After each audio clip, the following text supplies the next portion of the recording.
Vizianagaram 1 town police స్టేషన్లో June 7న Vizianagaram DSP M Srinivasarao media సమావేశం నిర్వహించారు. ఉద్యోగాలు ఇప్పిస్తానని చెప్పి నిరుద్యోగులను మోసగించిన నిందితులను అరెస్ట్ చేసిన విషయాన్ని ఆయన వెల్లడించారు. మోసపోయిన బాధితుల నుండి వసూలు చేసిన నగదు పత్రాలను రికవరీ చేసినట్టు తెలిపారు.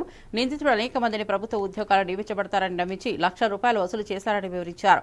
బాధితుల ఫిర్యాదులపై స్పందించి వెంటనే కేసు నమోదు చేసి నిందితుడిని పట్టుకున్నామని చెప్పారు. ఈ సందర్భంగా డీఎస్పీ ప్రజలను ఇటువంటి మోసాలపై అప్రమత్తంగా ఉండాలని సూచించారు.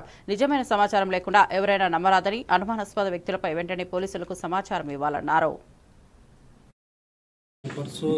జూనియర్ క్లర్క్స్ ఇస్తామని దాని మీద డబ్బులు తీసుకోవడం జరిగింది.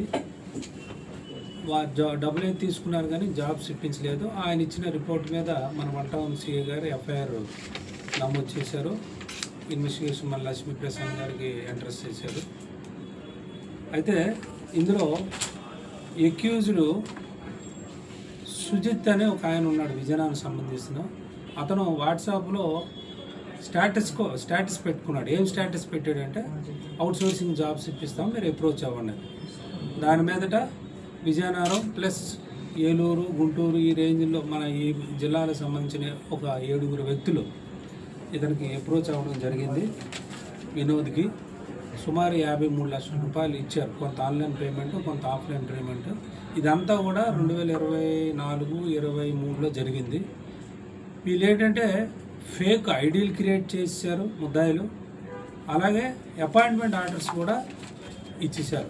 విజిలెన్స్ అండ్ ఎన్ఫోర్స్మెంట్ డిపార్ట్మెంట్లో రికార్డ్ అసిస్టెంట్స్ అని, జూనియర్ అసిస్టెంట్స్ అని, ఇవన్నీ కూడా తర్వాత వాళ్ళు వెరిఫై చేసుకుంటూ మోసం అని తెలిసింది. దీని మీదట లక్ష్మీ ప్రసన్న ఎస్ఐ గారు ఇన్వెస్టిగేషన్ చేశారు. అక్కడికి జంగారెడ్డిగూడెము, ఏలూరు ఇవన్నీ తిరిగారు. ఇన్ఫర్మేషన్ మీద నిన్న 6వ తారీఖున రైల్వే స్టేషన్ దగ్గర 4 ముద్దాయిల్ని మేము అరెస్ట్ చేయడం జరిగింది. వాళ్ళ 4 ముద్దాయిల పేర్లు ఏంటంటే చక్కా మహేష్, నరినాథ్ చేతన రుబిన్ కుమారు, గుంటూరు జాను, కలప యాకూబ్. వీళ్ళందరి దగ్గర నుంచి 6 lakhs రికవర్ అయ్యింది. ఇంకా 4 ముద్దాయిల్ని మేము హైదరాబాద్ ఆ ఏరియాలో అరెస్ట్ చేయవలసి ఉంది. ఇంకొక ముద్దాయి, మెయిన్ ముద్దాయి కూడా ఆడు హాస్పిటల్లో బెడ్ రెడీని అయి ఉన్నాడు, అతను కూడా అరెస్ట్ చేయాలి. ఇంకా మేము 5 వరకు అరెస్ట్ చేయాలి. క్యాష్ కూడా